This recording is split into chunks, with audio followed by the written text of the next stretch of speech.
Hello, আজকে আমরা array পোলার এই টুলটা সম্পর্কে জানবো। শুরুতে আমি হচ্ছে একটা অবজেক্ট নিয়ে নিব। উম,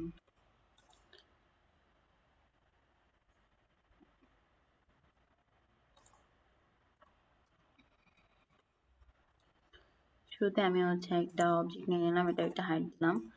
এখন এখন আমরা হচ্ছে এটাকে সিলেক্ট করব, অবজেক্টটাকে সিলেক্ট করব। সিলেক্ট করার পরে হচ্ছে অ্যারে পোলার এন্টার। দেন আমি এখন হচ্ছে একটা অরিজিনে হচ্ছে আমি একটা সেন্টার পয়েন্ট সিলেক্ট করব। সাপোজ আমি এখানে সিলেক্ট করলাম। দেন আমি হচ্ছে নাম্বার অফ আইটেমস দিলাম হচ্ছে সাপোজ 7, এন্টার। এখন আমি এটার হচ্ছে অ্যাঙ্গেল সিলেক্ট করব। এখানে হচ্ছে আমার অবশ্যই দুটো তিনটা জিনিস নোটিস করা লাগবে। একটা হচ্ছে প্রিভিউ ইয়েস রাখা লাগবে, আর রোটেশন হচ্ছে ইয়েস রাখা লাগবে। সো আমি রোটেশন দিলাম হচ্ছে 360 ডিগ্রি, 360 অ্যান্ড এন্টার।